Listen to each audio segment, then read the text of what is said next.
Hey John, Hey, hey. it's Happy Friday. it's our last Friday 7 month show. I, Yeah, I I end Palo of the era. Santoing, Palo Santoing. I cannot smell from here. Leh. Mm. Okay. I got it. I got it. Okay, since it's our last Friday Tigwet song, we should do a mm, last dialect song lah. okay, a Ketai song, Huh? is it? Ke Tai song. Okay, which one? Because John, I feel like you and Ah, I are like brothers lah. oh, So whatever I have, I must share with you. okay. So this I think song, I know which song. this song is in honor of our brotherhood. Mm, Okay, but because like let's do it. as always, we are very inclusive group here. So I'll sing the Hokkien because I'm very fluent in Hokkien, right? you sing Yes, the absolutely. I've heard that from everyone. you sing the English one, okay? Okay, can. Let's do it. Chích lăng chích bua, You have, I have. cảm tình bùi xóa. Our love will be tough. Chích lăng chích su cu, We each one quarter. cảm tình cha e cu. Love long like water. Chích quan chích bi, One kind, one taste. cảm tình na e bi. Our love won't be waste. Chích lăng chích chuối, We each one bite. em ngoan bị hun quê. Our love will be tight.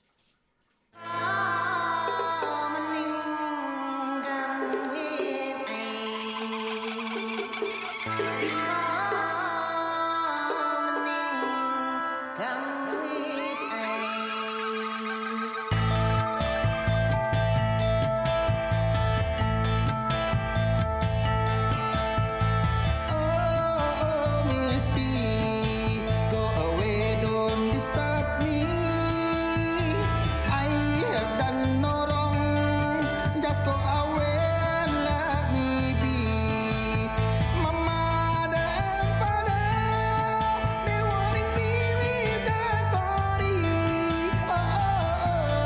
Oh, Miss B, go away, don't disturb me.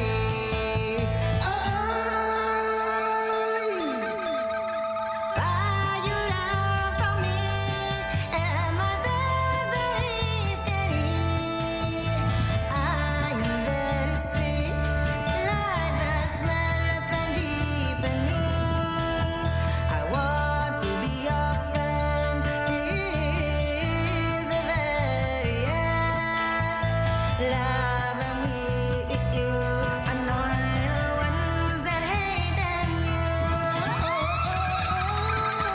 Miss me, go away, don't disturb me. I have done no wrong, just go away and let me be. My mother and father, they owing me the story. Miss B, go away, don't disturb me.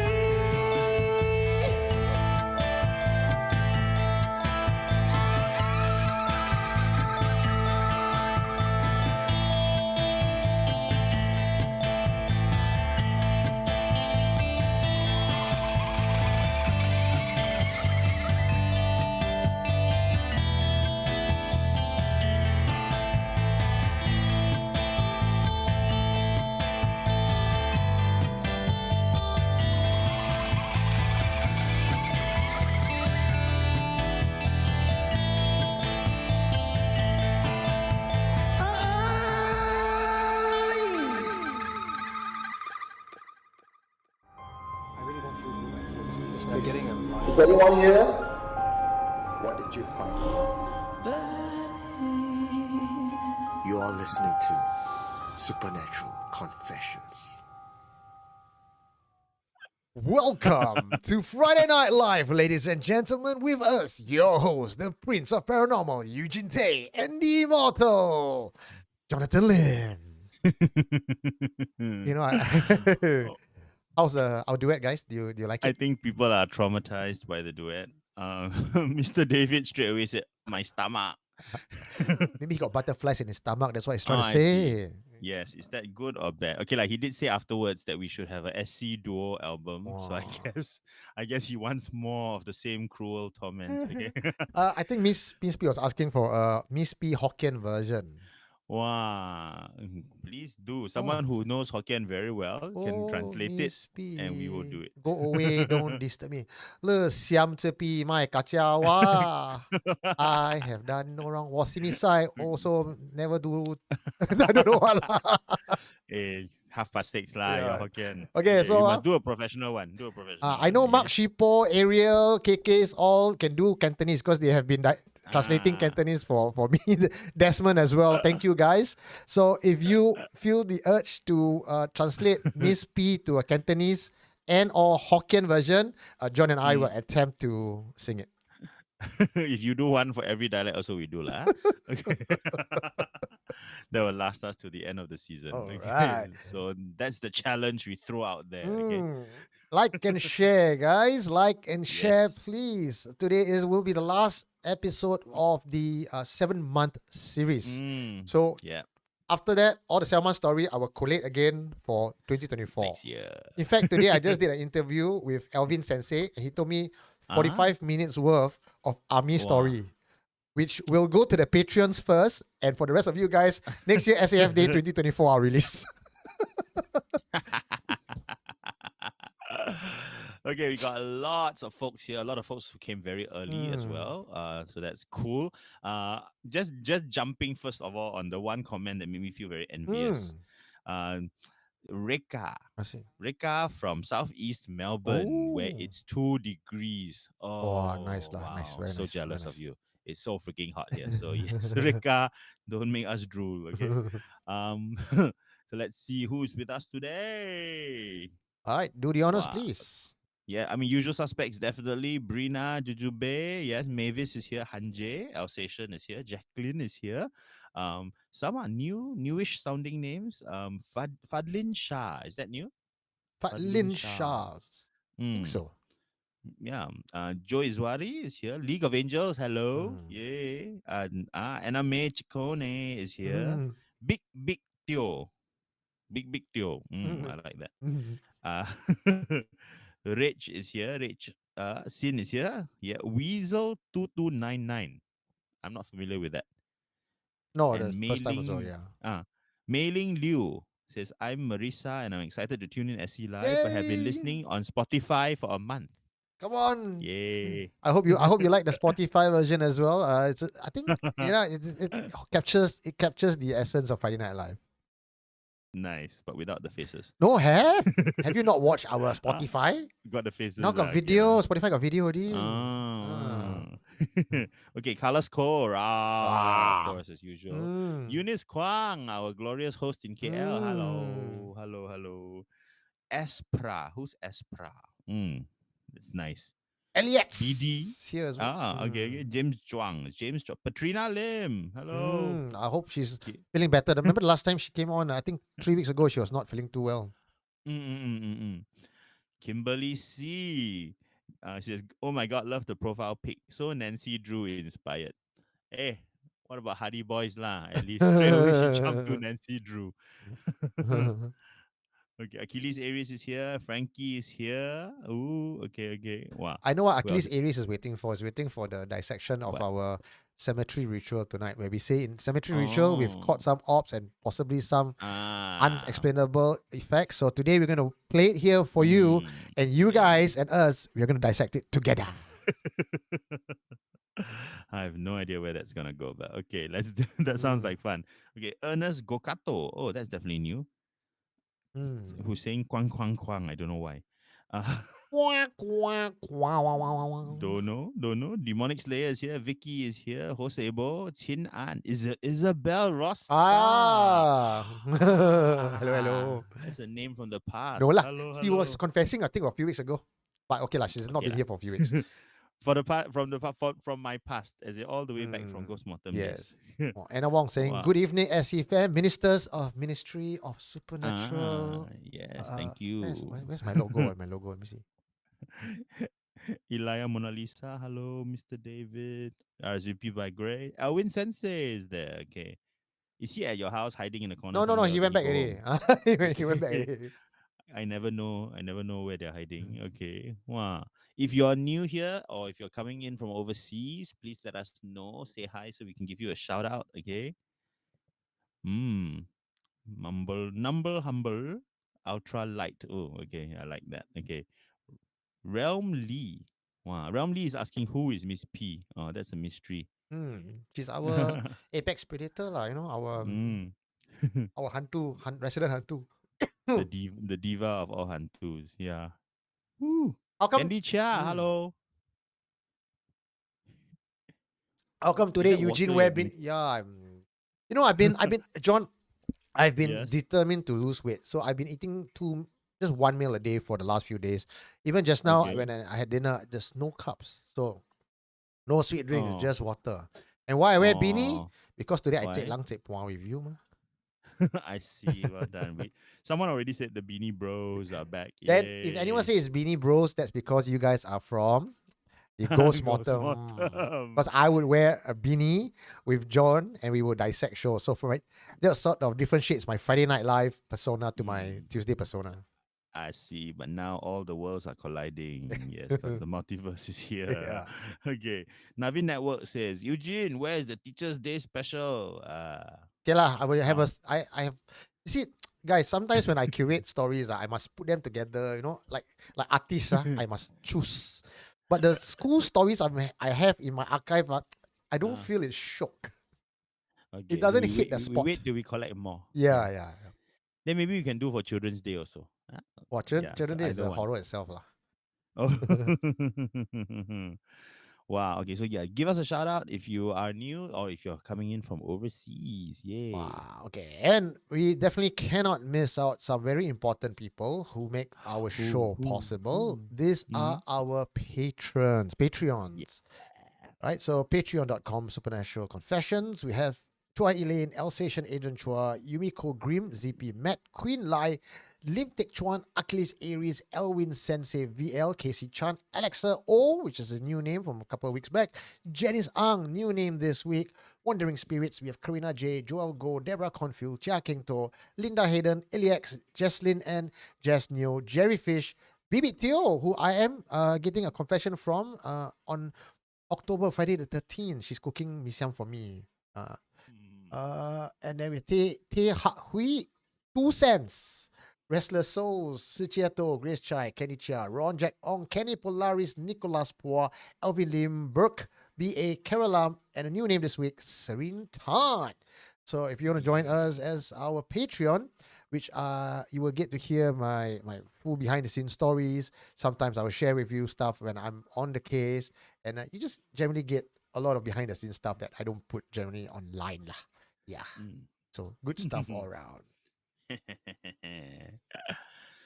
Oh, there's someone from Sweden, VN, representing Sweden. Oh, Yay. hello. Hello. Yeah, I got some calls from Texas. I got another call from America. So the west side, the western people are tuning in. The Western people. Navi Network. Hi, John and Eugene. I'm new here because Jonathan never noticed me. Oh, Navi Network. Hey, Navi Network, guys, don't pretend. He's Ivan Go, okay? I want to call you out. He's Yes. Ivan Go and the moderator of our show. And I got to give Ivan Go the props. He, one man, attend all our shows every week without fail. We need like a lifetime achievement award. He's like the archiver. Like you tell him, hey Ivan, which episode did I talk about that? He will know. And Joel Go as well. Joel Go is another one. He created a very sneaky video of me getting spooked out. I think I'll find a video later if I can show you guys. It was brilliantly done. So Joel Go, thank you. Ivan, thank you. But if you are like Navi Network and feeling a bit like, hey, John and Eugene never read my comment, never answer my question, well, there is a way to deal with that. See, there's a logo below. Beside the smiley face, there's a dollar sign and then a plus sign. Mm. You can ignore both of them, but the middle one is what you click. And then you put in any amount of money, and a big giant box will pop out. You can, get our attention and put your comments, and we will read it. We will read your comment, no matter how silly it is. If you put in money, we will read it and we will entertain it. But so far, you guys have done a really good job using that button. You put in emoticons. You want to give us, some form of motivation, and we are very, very thankful for that. In fact, we have used that money for a good cause when we visited our friends in Kuala Lumpur. So if you're a Malaysian fan and you have put in some donations, we have put your money to good use. Yeah, that's how we got there. Yes, and you see, this is the group. Actually, this is just just a part of the Part. group. Yeah, because the rest of them Yeah. came at night.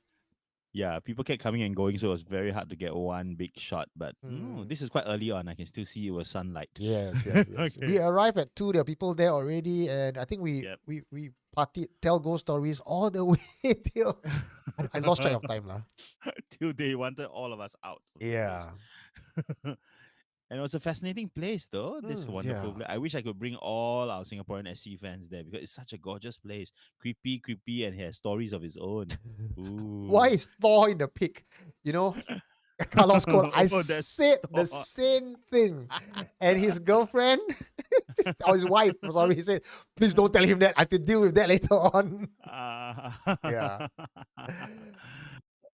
And another good news this week. So I promise you guys, I will put this KL video clip together. It's just that by the time I got back on Tuesday, I've been rushing for the Friday show and everything in between. I just didn't have time to put it together. But it was a fantastic tour, a lot to talk about. I'm going to save that when the video is out so we can be excited together. Now I excited, I own self one person, excited only. You don't get it. So I make the video first, then you all will know. Now, the next celebration I have is, John, the Ghost King video last week. Yep. We went from 0 to 150,000 views in a week. Wow. Big deal because our first That's video amazing. in all of SC history that had hit 150,000 that fast. Wow. Big thank you to my translator and the woman who actually made this possible because she picked up the phone, she tracked Ghost King down, and she got the driver. I just went down to film and hold. So big thank you and props to Grace Chai, RSVP by Grace, who made that possible. And quite frankly, the interpretation was very much needed. And I think you must thank the Ghost King as well. And the Ghost King as well. Yes. Yeah. So he did ask me to go back down to Penang again. So I know there are some fans who are in Penang. And That'll be fun. And he has said, you want to see hell? I'll bring you down to see hell. And it's in Penang. Realmly is asking, got Malaysia group? Yes, sir, there's Malaysian group. In fact, Eunice, could you please do the honors and help me put the number up so that those who are in Malaysia, who do not know that we have a Malaysia WhatsApp group, can join us. Yes. Sorry, only +60 get to join. +65, you all don't get. You don't. Yeah. See lah. Separate lah. Independence lah. Meanwhile, a big thank you to Achilles Aries for your donation. And he says, hey, Eugene, can shout out to my wife, Meninda, her first Friday Night Live. Hello, Meninda. Welcome to Friday Night Live. I hope there'll be a second. But thank you. Otherwise, she will say, better not hang out with these two guys. They are bad influence on you. Yeah. Oh, no. Oh, There's someone else also. Raven also. Raven, thank you for your blessings. Here's an example. Thank you. That's how it's done. You click the dollar sign, and that's how it looks like. Raven wanted to give you an example, and you put money on it. Thank you, Raven. Oh, that's nice. Wow, lively. Okay, wait, let me get my chat back. Yeah, my chat so disappeared. Today we got no featured because, quite frankly, I didn't want to rush through just cutting something and putting it out there. I want it to be of quality. So we are not rushing to end, so we can end about 11:45. Nice. We got 4 confessions, so videos to look at, maybe even 12 o'clock. Can lah. I think some of the stuff we're going to share about tonight is quite worth discussing because I've got ideas. I think you've got opposing ideas. So let's see where this leads to, Okay. So perhaps I should read first then. Okay, Ken. Yeah. You start us off. Start us off, huh? Okay. This story is This story is confessed by Sotomate Kudasai. My video got problem. Okay. Oh yeah, I like that. See like this Alvin I blame Alvin. Since he's not here, why not?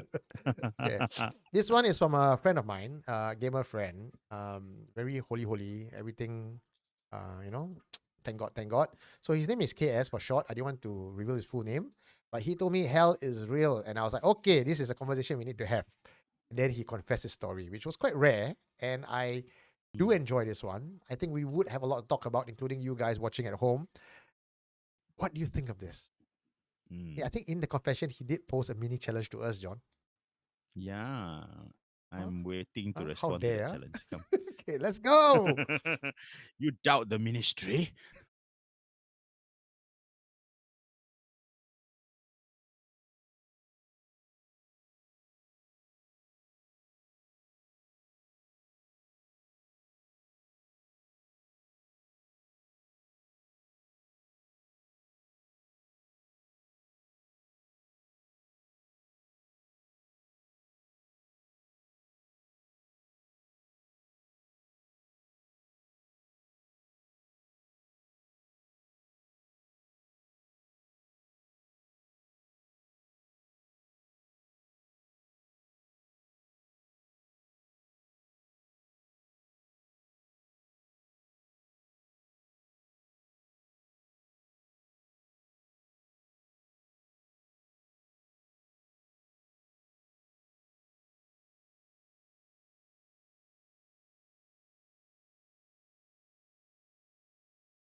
Sorry, no sound, Eh?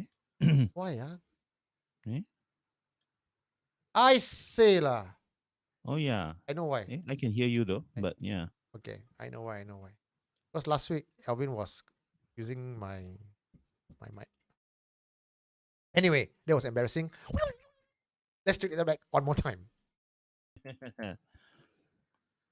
This one is Hell is Real, confession by KS. I used to work for one of the local papers covering sensational stories. Some of the news I had to cover involved death by accidents, suicide, and drowning. I'm a Christian and also Chinese. Though I'm respectful of the customs, I don't partake in it, nor do I subscribe to the idea of 18 hells. I was listening to what you and John said the other day on a show that heaven and hell have different versions for different people based on their beliefs. I think I managed to debunk it. I have a story that might just prove you wrong.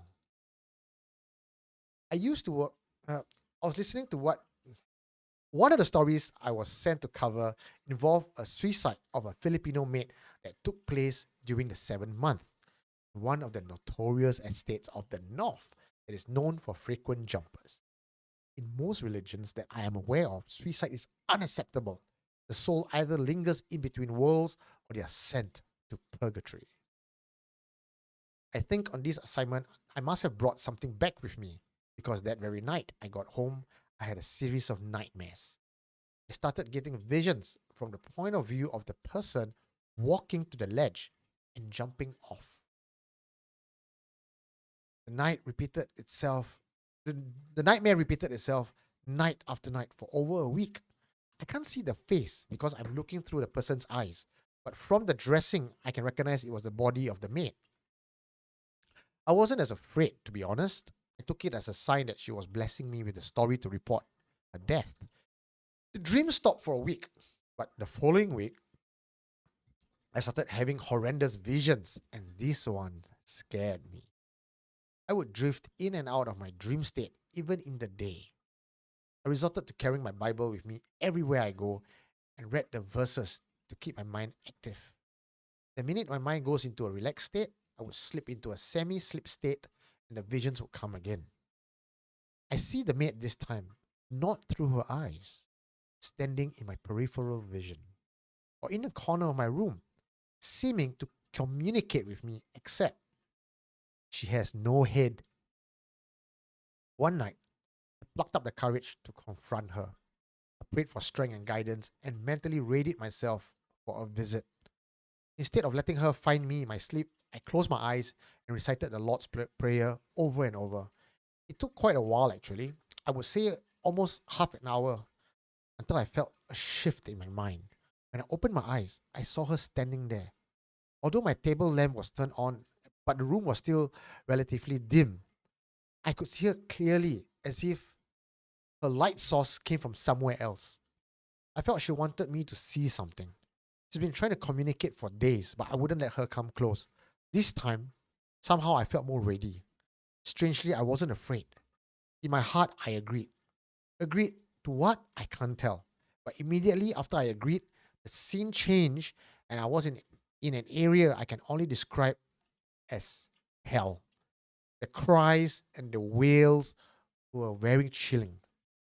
And then I saw there was a stone altar and a head was on the altar/pedestal and chained to it.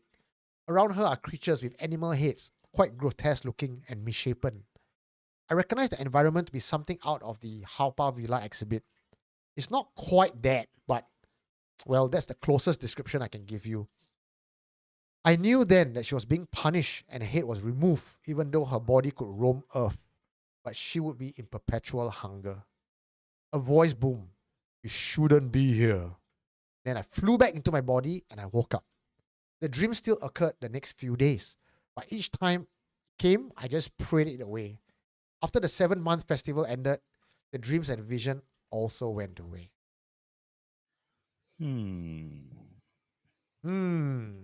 Interesting.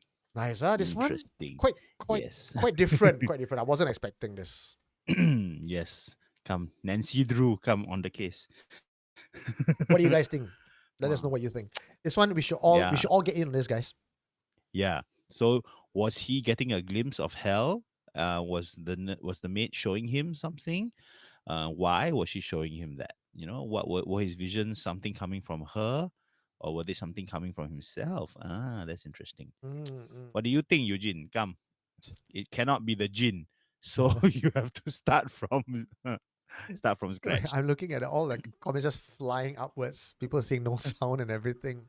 Yeah, that was like boom. Yeah. You all are very nice, no? You all have a private concierge. So, Grace came to my room, knocked on my door and said, "No sound." Then she did. Okay, but Elix Elex. is also smart. SG $2 to shout. Wow. Stop, no sound. Comes here. Comes here. That's how you do it. That's how you tell me no sound. Imagine if every single one of you put in $2 to tell us no sound. Wow, win. Okay, this one, huh? Okay, yeah. This What one. do you think? Yeah, and you know the guy, right? So you have a little bit more background. You don't have to share, but knowing him, right? He what is not the kind that would engage in our kind of discussion. We talk about ghosts, he's don't talk to me about it. And he did tell me before, it's not that I don't believe. I just don't want to give it the gravitas. And talking about it gives them that. So he don't want to talk about it. So for him to actually come up with this confession, and of course he doesn't want to be filmed, doesn't want to be recorded. He just want to tell it to me and I have to rewrite it. Doesn't seem to be in line with his normal behavior. So I would imagine that he wasn't out to try to pull a fast one on me. He has no reason to. And he only have that one encounter, and asked him, "Is there any more?" He said, no, just that one time. It was strange. And honestly, I have met other people who met ghosts and they were a lot more frightened. This guy seems a bit quite cool, quite chill. Oh, got ghosts, frightening, but let's try to talk, see what you want. So I don't sense a lot of making up shit. I don't sense of imagination here running wild. He seems to be a very controlled person. Talks in this way. So for him to see hell, and I think his idea of hell is not the Haw Par Villa hell.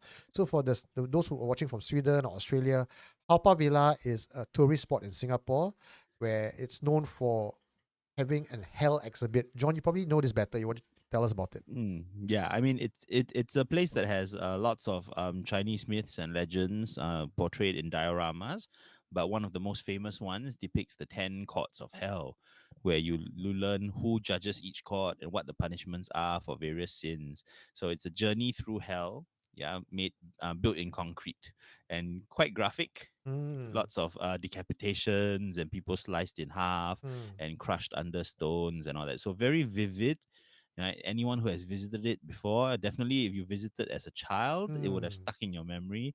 It's the stuff of nightmares for sure. Lah. Yeah. See, Connie N. So May is saying that it could be his subconscious mind during the 7th month, leading the writer slash mm, journalist to keep having dreams. But he has been yeah. covering such stories for a long time, and he didn't have any Mm, experience before or since then. That seems to be the only one case mm. that. But that's Anime's point, right? That it's because it's 7 month that he's having an alertness to the supernatural things, and so Mm. he's thinking more than he would normally, Yes, right? but he also did say I don't follow the custom. So unlike people like you guys watching and us who 7 month pantang pantang, right? He's Mm. not that, you see. So it's not top of mind. Okay, Mm. I want to come back to this statement of yours, right? Mm. Okay, in a moment, Mm. but I want to ask. Okay, so he laid out a challenge, right? Mm. He says, based on what Eugene and I said previously about there possibly being different sort of types or different types of hell, right? Depending on what you believe in, right? Mm. And Mm. you go to wherever your hell is waiting, lah. Mm. So and he thinks that this might debunk that. What do you think he means, Eugene? Since you know him better, what is the debunk here? Okay, so yeah, I know this. I know this a bit better because he was like, "Hey, you and John say, heaven and hell based on belief." Mm. So, which what's trying to say is my idea of hell and his idea of Mhm. biblical hell is different, Mhm. and my idea of Okay. heaven and his idea of biblical heaven is different. So, but he's seen, in short of better word, my hell, the 18 courts, Uh-huh. 10 levels, right? He's seen that, Right. whereas he should be probably seeing the Dante's Inferno kind of hell.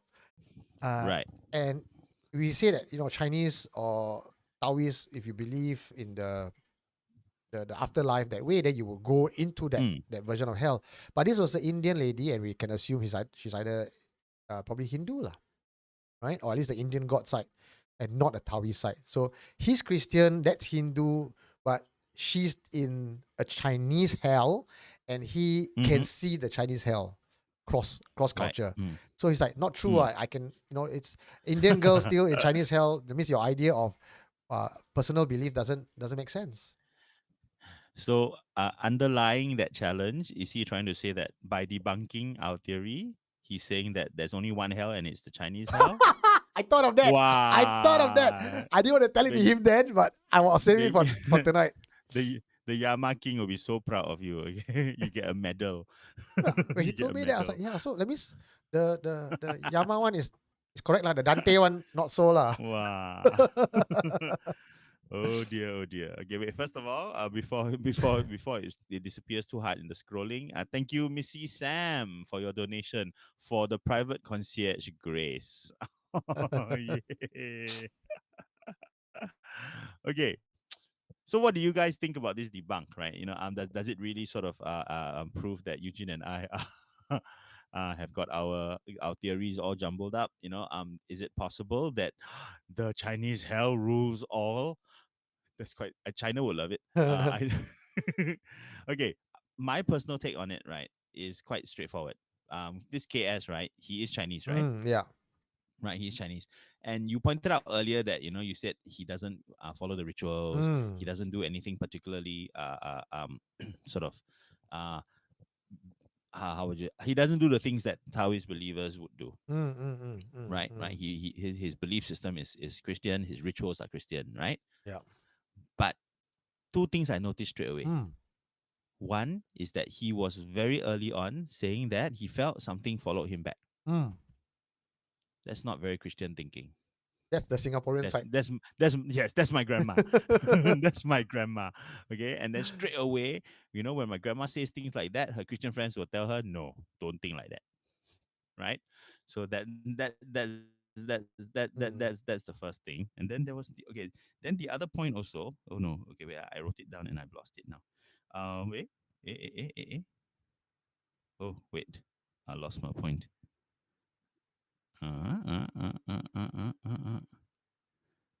Okay, here, right? So when he saw this hell, right, and he saw her image and all that, Yeah. he straight away jumped to the animal heads of Haw Par Villa, Mm. right? And he imagined her being in perpetual hunger. Mm. Mm. So it looks like all the material that you are drawing your assumptions from Mm. are Taoist. Because at the end of the day, he is Singaporean and he has seen Haw Par Villa. So it, even if he doesn't believe, he has heard or It's there. it's there in the Yes. subconscious mind somewhere there, right? Correct. It Mm. is the hell that is default in your mind, even though you may be living your life Christian. Mm. But what is the default hell that you remember, that you relate to?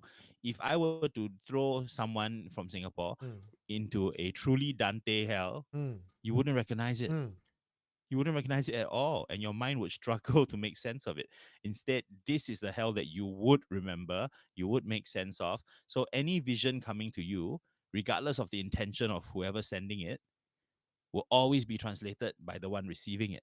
Oh, so which means it's not really your belief, it's now your custom. Where you from? Singapore, is it? Yes. Haw It Par is your Villa is your hell. Correct. So Haw Par Villa has a lot to answer for. Okay, it has shaped the nightmares of so many Singaporeans Mm. because that's your go-to image, right? Yeah. It's your go-to image for so many Singaporeans. When I say things like New To Ma Mian, Mm. right, ox face and horse head, they jump to Haw Par Villa straight away. Mm. Because how many have you seen otherwise? If you are not a regular temple goer, you may not have seen many statues or sculptures. That's the only one. Yeah. Haw Par is every Chinese Singaporean's version of hell, Yeah. like it or not. And even if you live a Christian life, unless you've seen, let's say, a lot of Christian hell, right, and Mm. imagery from there, otherwise you cannot overtake Haw Par Villa. Haw Par Villa win one.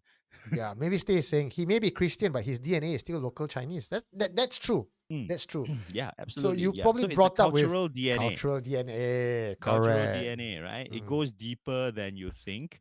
And for me, it's revealed by the fact that he feels very aware that things follow him home, and the 7 Ah. months seems to affect him. So every part of him is screamingly Singaporean. Yeah, know, that's right. That's right. And I think that's absolutely fine, because I know that's the joy of living in Singapore, right? Mm. That it is overlapping cultures and overlapping awareness, right? Yeah. So sorry guys, what- there's no Dante Inferno for you. It's the Haw Par Villa hell.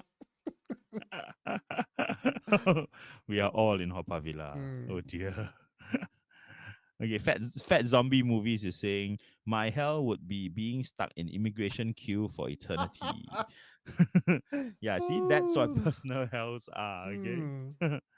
Okay, Achilles Aries, thanks for your donation. He says, in the Tibetan Book of the Dead, it says that after death, the power of your mind is magnified 30 times. So what you believe is hell or heaven materializes for you. 30 times. I like the logic of that. Absolutely true. Because as you are letting go of the real world, the tangible world, right, your mind gives all its power to the imaginary world. Right? Remember we talked about this before when we talked about near-death experiences, Yes, right? yes. In the short time before you leave this life, you sort of feel that this reality is slipping away, and then you suddenly get visits from long dead people and visions, and those things become more real because you are transitioning into a different state of existence. You're saying bye-bye to solid objects and familiar people, and you're just moving on, right? So yes, it totally makes sense. Totally makes sense. Thanks for sharing Ooh. that. Alexandra Brina also added on to that.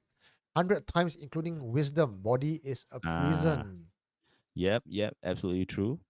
Isabella Rosta, my hell would be my old workplace. I don't know lah. I mean, Alexandra Brina, your body is a prison. Mine is a temple. Oh. He says imprisoned in his temple. Okay, Jujube is late. Why are you so late? Okay. Okay. Come. Now, next confession, shall we? Sure. Okay. But we just because we move on to a new confession doesn't mean you can't still add your opinions. So please keep the conversation going in the chat. If you have thoughts about hell, your hell, other people's hell, or how you can cross over and visit other hells. What would be your hell? What would be hell for you? Wow, hard to say leh. I'm a bit of an introvert. So Not a bit, like quite a bit. So a long time ago, I read this phrase, and I do believe in it very much. It says, very simple phrase: "Hell is other people." Oh, huh. Mm. Okay. if, if there were no other people, there would be no hell.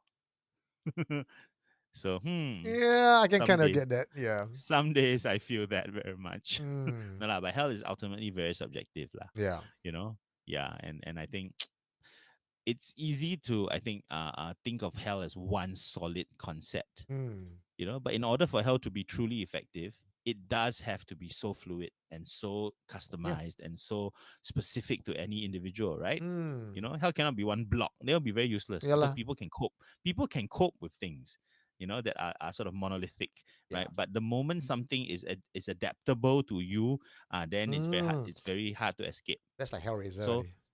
different points in your life, it might be a different kind of hell, right? So Mm. there are those who believe that hell isn't a place, hell is a state of living, and many of us living now are already living in a partial hell. Hey, that one, I can go on to that topic about how hell on earth. You know what? That I would say for another day because there is some belief system that says where we are living now as humans on this earth, in Mm, this life, in this body, this yep, is hell. This is yep, purgatory already, and we need to yep. ascend from this. So, yeah, it could Mm. be It could well we be. are It could born well into be, pain right? and Because suffering. it's all these realms again are not absolute. There's no realm that is absolutely horrible and terrible, and there's no realm that's absolutely heavenly. It's Yeah. just different grades. So the hell we're imagining is only hell because we think it's worse than here, Mm, mm, right? But if this is already the worst you can imagine, then you're there, mm. Well, right? Melina Tan, thank you Mm. for joining us live for the very first time. And now, Yeah. before we, John, you read the Yep. confession, I have a short message for everyone. Yay. Supernatural Confessions was created as a safe space for people to share their paranormal encounters. If you or someone you know has a strange encounter to share, we want to hear about it. You can type it to us, send us a voice memo, or even meet me for a face to face interview. Trouble. I don't wanna get in trouble. Visit supernaturalconfessions.com for more info. But every time I hear you laugh, I get into trouble.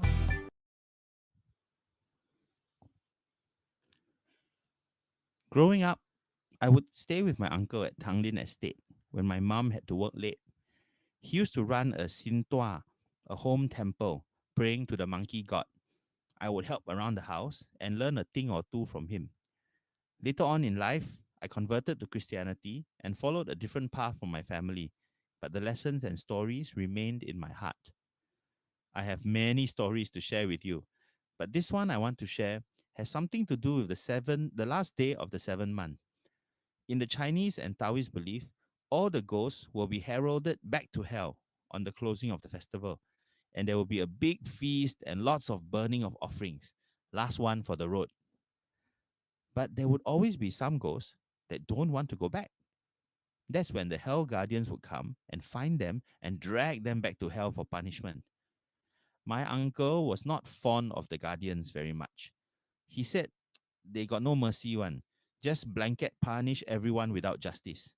So he took it upon himself to help some of these spirits, which he feels don't deserve the punishment. After the feast, depending on the nature of the spirits that come to find him, most he would reject.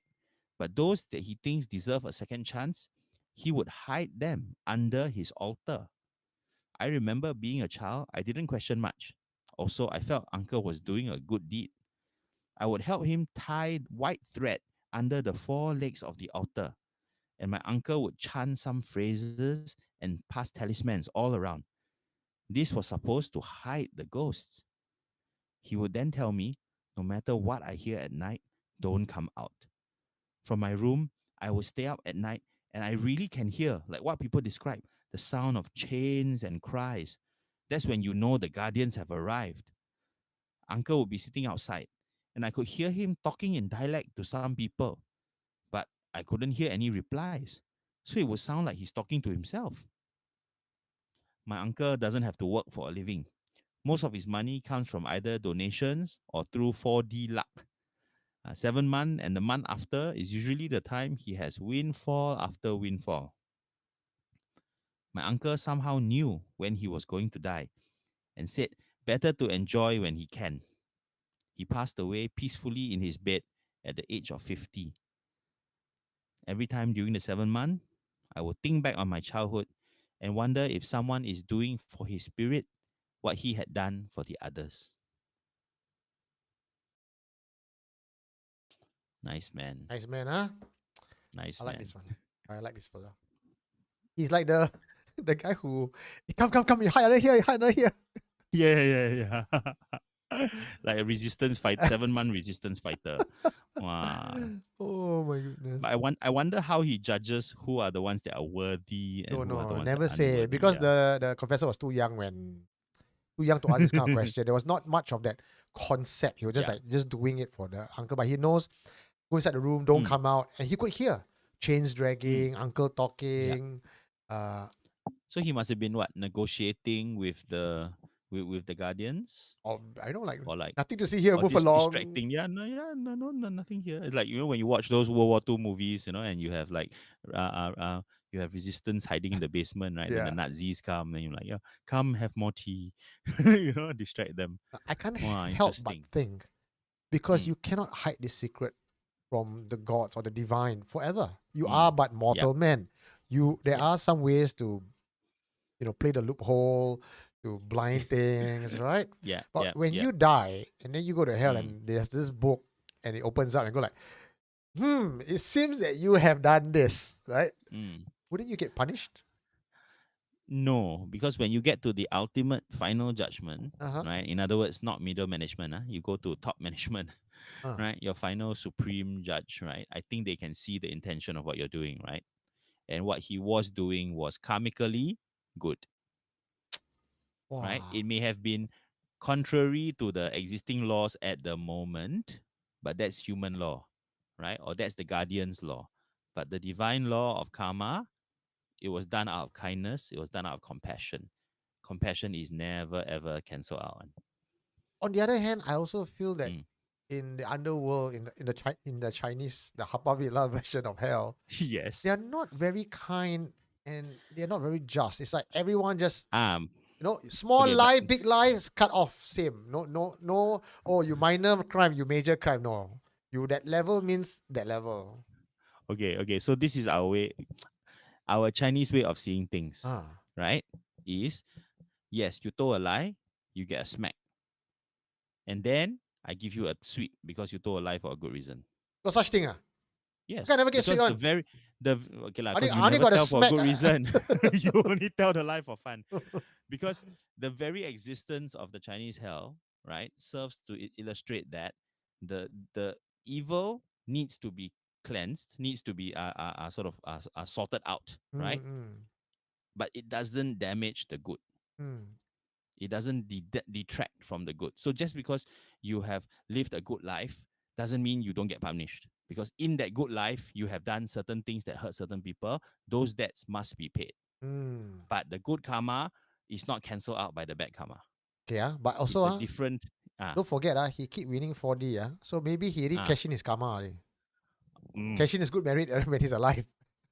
In other words, it could totally be the fact that even though the Guardian's not happy with him because he's cheating in their game, but someone higher than the Guardians has already been rewarding him all along. Is that for a fact or is that a hypothesis? No, because if you understand the Chinese cosmos, right, good deeds always get recognized. They just get recognized later, and they always get recognized higher up.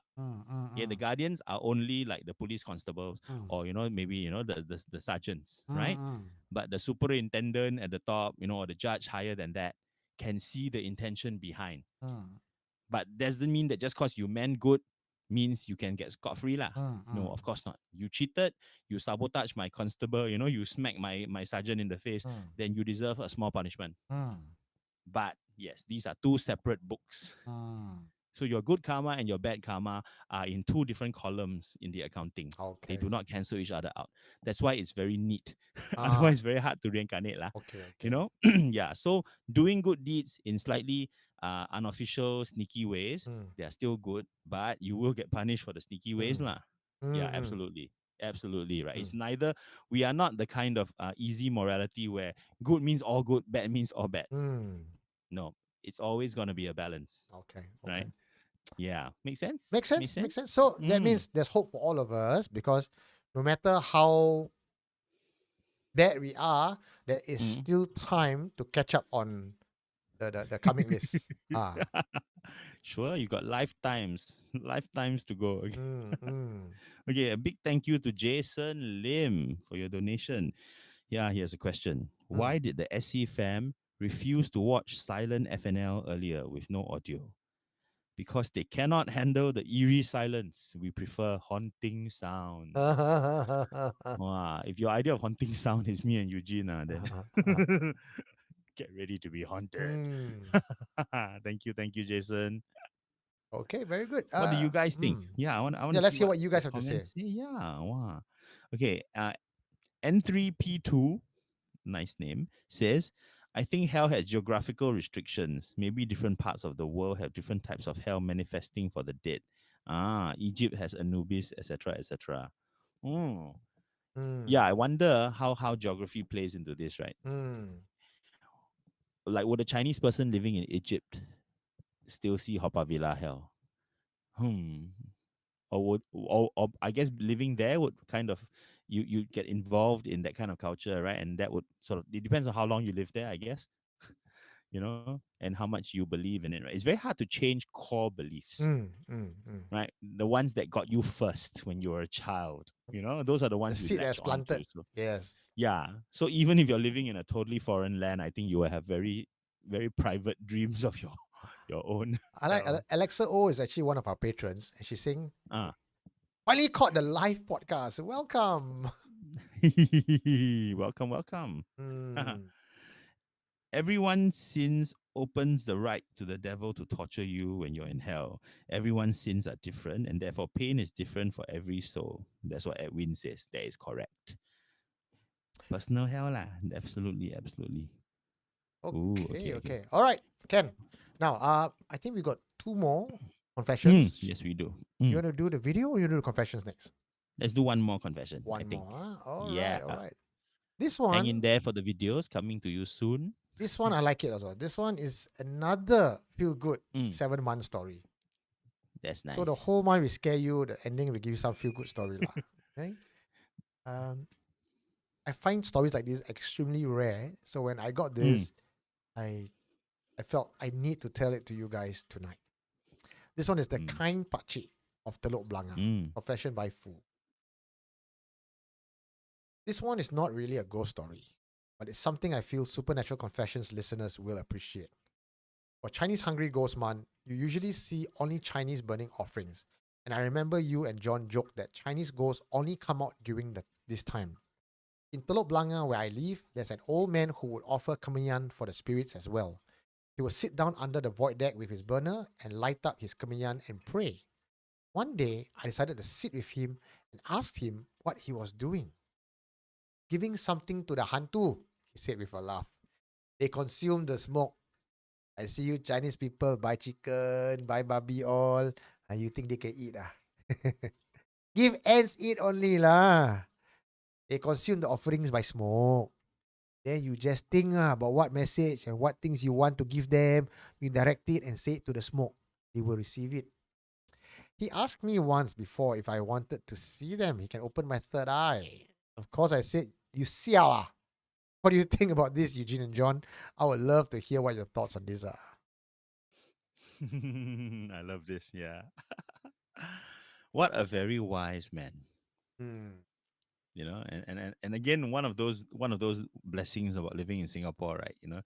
Everything looks different, but then if you look deeper, think a little bit harder, the common sense is there lah underneath, right? The idea of offerings and devotion, Wow. Okay, I like. Wow. So I agree. I agree. It's absolutely about the intention, right? So even though there are certain logistics about the rituals of offering and all that, and they're important, but the fundamental behind it is what is the intention, right? But it's another thing that he said, it's the smoke. The smoke was what is important, not the chicken, the babi that you buy. So then what then again, I think in some parts that part is also true, because when we burn, we say that through the burning is when they Mm. receive. So according to Pakcik, it's not the burning itself but the smoke. But you can't have smoke without the fire. Mm. Right? So then in that case, when you are putting the $1,000 bill into the fire, I would Mm. imagine, again, taking Pakcik's concept, yeah, you have Yeah. seen the money, and in your mind, you would have thought, ah, Yeah. I'm burning this for so and so. So that Yes. piece of paper that you are burning makes you think, Mm. and then you put it Yeah. inside and goes. But for Pakcik, Correct. he says, So, I don't need to, ah, to take the paper and burn. I just intend, think. send it Yeah. in. Mm.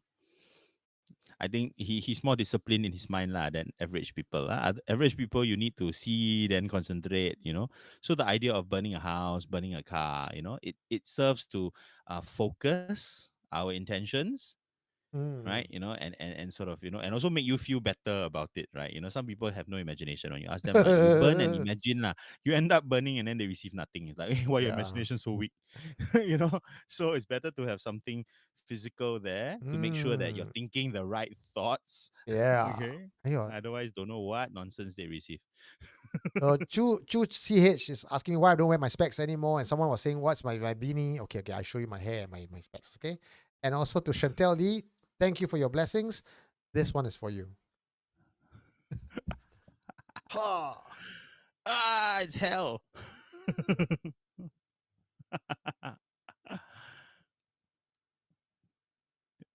Ayo, nia. Okay. Yikes. I don't know which way for it to comb anymore. It's like grass. Yeah. Put the beanie back on. Oh. Okay. Mm. L is saying, with regards to offering of 3D objects, Mm. I think the spirits receive the energy of the items rather than the physical part of it. Yeah, absolutely true. So it is the fire that activates that, because otherwise they'll just go to the Kim Chua shop and help themselves to all the money that's lying on the shelves, right? Obviously, all that money is idle, right? It is the ritual and the burning that sets it free Mm. for them, lah. At least, that's the conversion process, Mm. right? Yeah. So the fire and the smoke have always been for all of humanity, right? The way that human things become spiritual things, Mm. right? Even in Christianity, right, with the burning of incense and all that, it's very fundamental. Maybe it's because we are also fascinated by smoke, Yeah. And where it goes, and that childhood fascination has led to all of these belief systems. Someone was saying about smokeless fire, jinn, and all that. So something to do with smoke.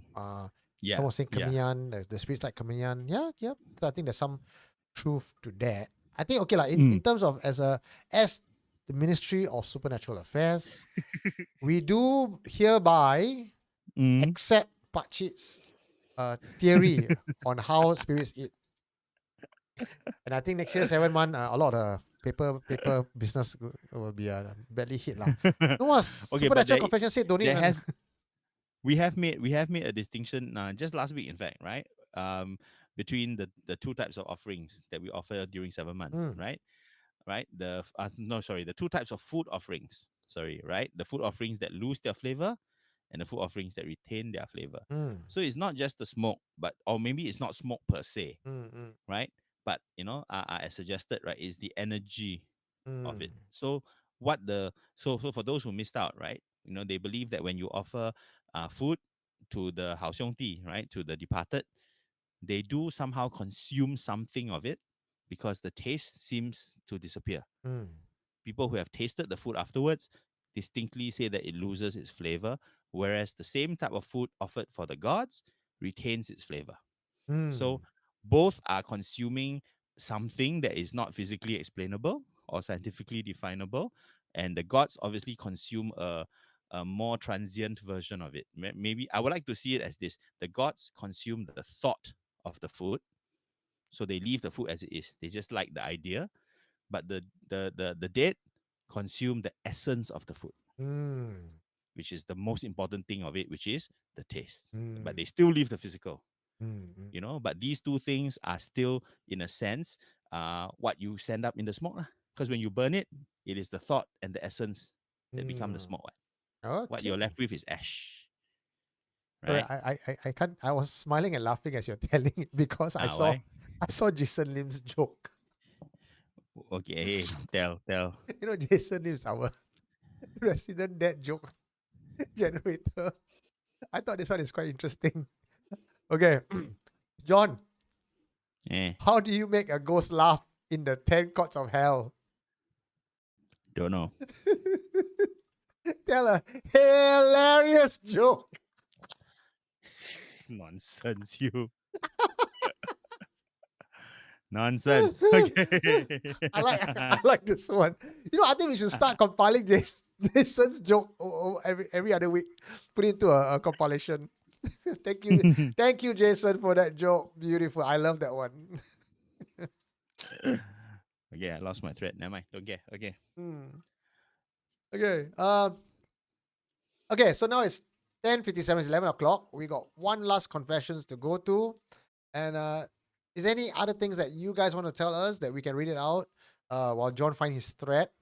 Otherwise, we will go to the videos of the cemetery ritual, where we will ask for your help to tell us what you think it is. Oh, anyone? Is there no one else? Is there no one else? Okay. So let's look at the very first video. From my lack of facial expressions, the Ajahn probably felt I was skeptical of the powers and invited me to feel it for myself. I saw someone move past the camera. Okay, so this one I will tell you all what it is. He is casting a spell and he put the sipeng on his lips. The sipeng is the ingredient that he used for attraction magic.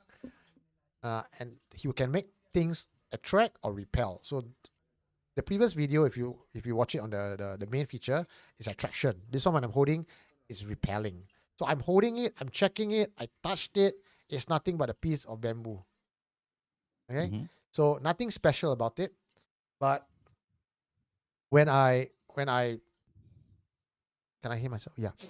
But when I held onto it, I could feel the energy vibration. Don't quite know how to explain it because I could see that it's not moving, it's not shaking, and for it Right. to bend both outwards, the guy holding it and me must both cooperate to do it.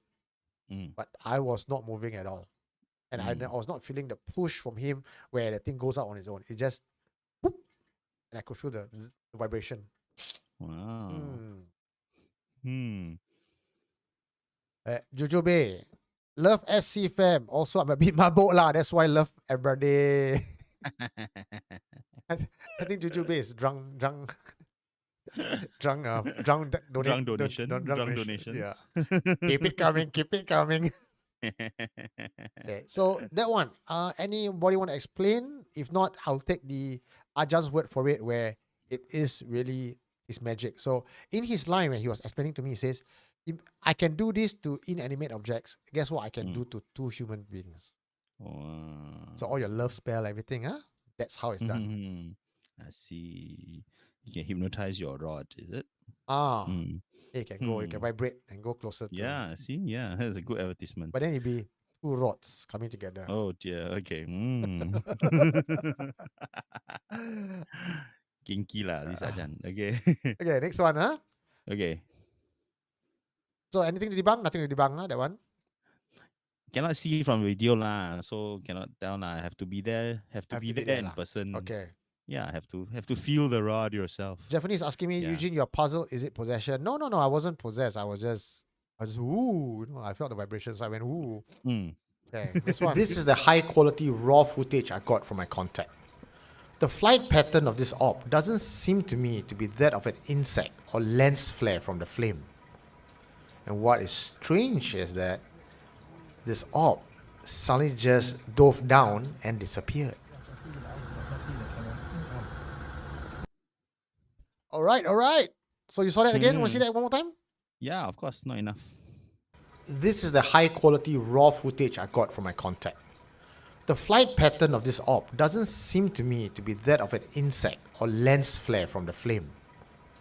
And what is strange is that this orb suddenly just dove down and disappeared. You saw that one where it goes down and then disappear. So to Yeah. me, that part, I can buy that it's lens flare. I can buy that it's insect, but for it to move, okay, when people say it was lens flare, why I think it's not is I know lens flare. Lens flare will move with the fire, so you get the kind of wavy effect. This one moves like a dot, flying around like a fly. So okay, maybe we say insect, insect reflecting light, but for it to dive down towards the amulet as the Ajahn is summoning it in, what is the likelihood of that happening? I wonder if we are looking at different things because I was looking at the bluish white light Which one? at the This is top. the high quality raw. Okay, so there's this. You can see it, John. You can see where my cursor is, right? No, not the bluish white light. There's this thing flying around. Okay, the small firefly Small light. firefly, I think. So let's say if it's a Right. firefly, right? It hovers, Yeah. right? So it moves again, moves down, and so go to the right and straight down into the amulets. Right. Okay, we got some comments here. Fusian is saying laser pointer. Okay, laser pointer. Achilles Aries, thank you for your donation. Very confident. Confirm, guarantee, chop hantu, he says. Wow. Elaine said, I can't see. Okay. Nikki points out that laser pointers are red, not white. I don't know. What do you? I mean, you were there, right? Did you see No, it yourself not- or only in the footage? Not with my eyes at all. It's only in the okay. footage. When I was there, frankly, I just sit there and nothing, no light, okay. nothing at all. And I was looking out for things. Like I was looking out for anything remotely flying, anything remotely emitting light. Nothing. It was total darkness. I mean, other than the fire from the light from the fire. And sometimes people handphone when they look, which is very annoying because you're not supposed to, interfere with my recording with your lights, But even if there was a handphone light, it would not produce that. So we've got various. So Isabella Rasta says looks like laser leh. Ajit Sidhu says hantu using laser pointer. That solves it. A hantu with a laser pointer. Sam won't say very common. Okay. What's very common? The ghost very common or ops very common? So what do you think it is? Given the way it moved and where it went, you say it went towards the talisman, right? Yes. So what do you think it was? I can tell you what it isn't. I Nah. find it a bit hard to put a label on what it is. I can tell you it's not a firefly because I would be able to see firefly with my naked eye. If it was a insect, maybe insect needs to reflect light off something. I wasn't using a night vision or using my camera. Okay, and there's one part where if you notice, if it was an insect, it would not be able to hover. Let me see, where is it? Okay. Okay, it's flying now, and then it start to hover. It start to just hover there. See, it hovers. I'm pausing now, so if it's hovering, it's because I'm pausing. But you can see. Let me just rewind a bit. It hovers there. It does not look like the flight pattern of an insect. So the part that got to me, where I go, likely to believe that it's possibly the hantu, is when it flies straight and into the amulet. Right. That's not a flight pattern of an insect. And then at the suddenly at a change of speed. Yeah. Right. If it was dust, again, dust does not flow that way at all. So is it a hantu? We are summoning hantus. It is the graveyard. The entire intention of this ritual is to summon ghosts. So if we are capturing that on video, then the closest thing I could put my finger on would be hantu. I'm skeptical only because of all the hantu that we have talked about and we have, been discussing for such a long time. None of them look like orbs of light. Why are you summoning a hantu firefly? Remember the last time I told you I went to India last year and Murali summoned the souls and fireflies came. Remember? But that's fireflies. That's really fireflies. I could see my naked eye. Yeah. So that's not the same thing. No. Yeah.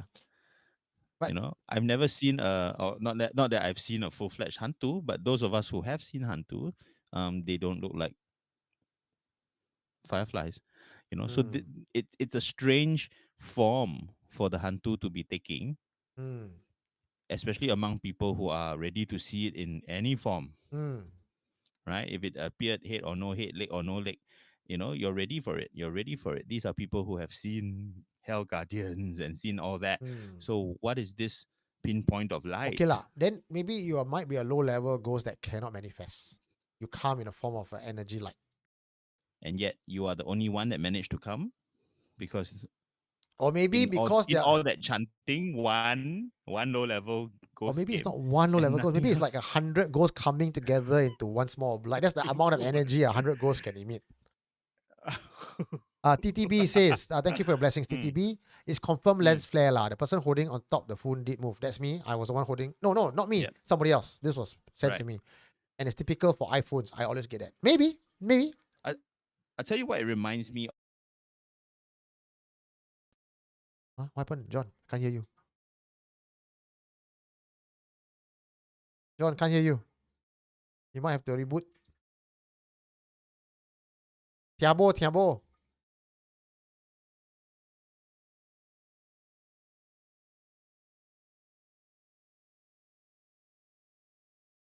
Ay. See lah, show this kind of thing only kena tag error. Okay, let me try to sort this out. You hear me now? Now can hear you. Yeah. More importantly, can the audience hear you? Let me see. Can you hear me? Okay, I wanted to share, right, that it reminded me of, you know how sometimes, right, when you're staring towards the bright sources of light, like staring towards sunlight, and you can see small particles floating in front of your eye, on the surface of your retina. That's the way it moved. It sometimes moves, it circles, it stays for a while, it moves again. It's not really flight because it's drifting across the surface, right? And I'm wondering if the same thing also happens on the surface of lenses. Our lens. Yep. Particles that are not really stuck to the lens, but are sort of near the surface of the lens, right? And because there's air currents, there's movement. Okay. They're sort of just tumbling down the surface of the lens. Maybe. Then they stick for a while. Then after that, the wind blow, they fly away. Maybe. Right? And if it catches the light, it might happen, right? Then let's take a look at the next video. Jason Lim Okay. just sent another joke, but I'll tell the joke later, okay? I'll tell the joke after I show you two more video exhibits. This one is a bit harder to explain. So I hear you on the dust on the lens, John. But take a look at this. More clear. Okay, right. You describe things so I can This one, Achan sitting here, right? This one is the blessing place, you see, same, when you open, you see this one, is this? This one, face, you saw, with the hair. So lady goes. Yeah, obvious, right, this one? I pause, I pause, Ah. Can you see? Mm. It looks like a face. It looks like a face with hair and nose and mouth. John, what do you think? My first thought is it's more exciting with the red circles. I guess that's why people draw them. Looking at these videos without the circles is so much harder. Okay. I must say it does look like a face. Right? It certainly has the image of a face on there with the hair, with the fringe all. But then again, it only became a face when someone said face. Yes. Before that, it was just, Yes, you're right. patterns of light, you know. So I'm not sure how much of it is suggested, Oh, oops. you know. What do you guys think? Is it a face? Okay. Yeah, so when it comes to photos, it's Yeah. always very hard to prove, easy to debunk. Now, when I looked at it as well, I'm like, face, where? I couldn't tell. They said, there, the face. I'm like, got hair. This evidence to me is the one that is hardest to prove. Right. So here's a big but. What? Along with the orb coming in, and he said there's a spirit of the ghost there, Mm. and then this photo is taken, it's a higher likelihood. But it's not something that I would even must be the hantu buy it quite easily. You get what I mean? Yeah, true. Okay, it's important to bear in mind that now all human beings suffer from what they call pareidolia. More clear. Right? right, you Pareidolia describe is things the so I can human understand. instinct to seek faces in everyday objects, right? Or at least seek shapes. When you look at clouds and you see, Snoopy or whatever, right? That's Mm, part of pareidolia, right? It's trying to turn things that have no meaning into things that have meaning. mm, So it could be our overactive sense of pareidolia, since we are looking at something that should have ghosts, should be haunted, should be spooky. Then your mind is acting, is working at double time, mm, trying to find images. mm. So it could be that. It could be that. What do you guys think? I think most of Espra, I really don't see it. I think people are not convinced. Not convinced. This one. See lah, never draw circle. One more. Drawing circle confirms things. Pareidolia. Pareidolia. Okay. Yeah, Pareidolia. pareidolia. That's right. Thank you, Anime. Okay. Now let's look at Alan, the. yeah, Go on, Brina go on. says smoke and shadow are always misleading and misinterpreting. Yeah, true. Mm, Sometimes they could be true, but so many times they could not. So hard to say. mm. Hmm. Okay. Okay. Come on. This one. I got two more. Two more. I saved the best for Okay. last. All right, come on. Okay. Pause it here. Can you see? I'm gonna make it bigger. Yeah. We don't need to see him burning lah. Okay.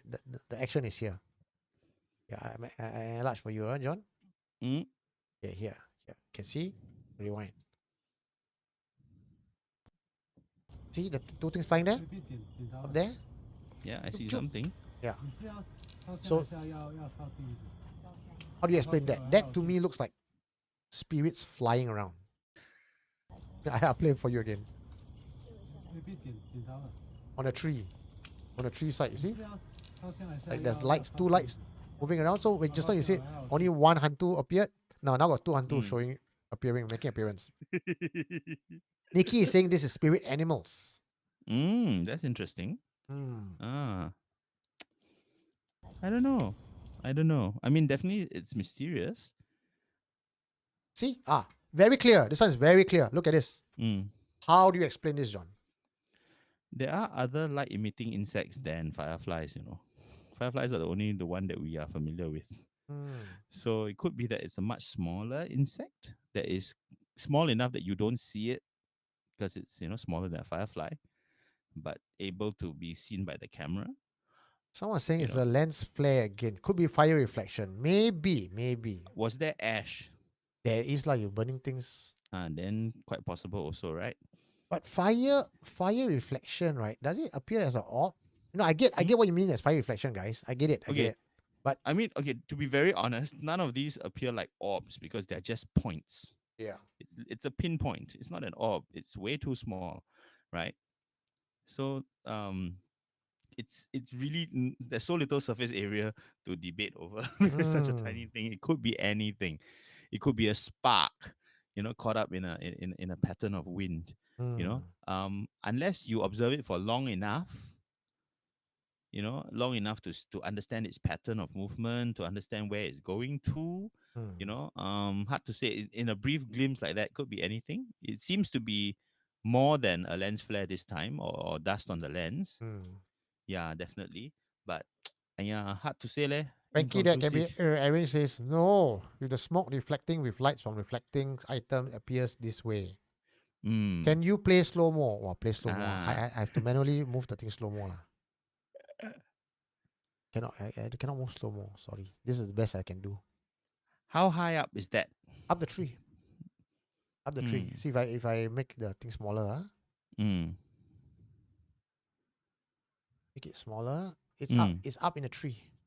Right. See? Up there. But in the tree. there's no sense of dimension. It's just up yeah, there. yeah. In the And it's frame. all dark and black lah. So I really So it could be right in front of your camera, just inches above your lens. Mr. David says too many to be coincidences, to be honest. Now I'll show you the last one. This one Okay. I don't have an answer. Okay? This one I really need you guys to tell me what it is.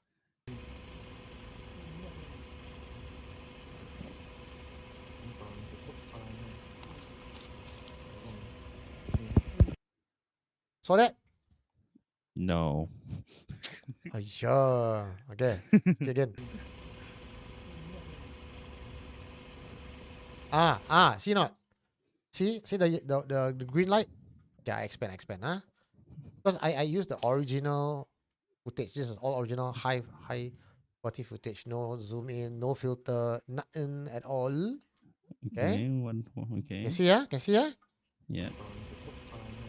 Then it zoom. Zoom. Okay. It's an ankh. Or is it a ghost with two hands and a head? Ionia, or is it a constellation of very tiny stars? Okay, what do you guys think? This is the ultimate one, right? From that outing, Yeah. right? If you said burning, lens flare, I get it. But you see, this is just simmering flames, not burning flames.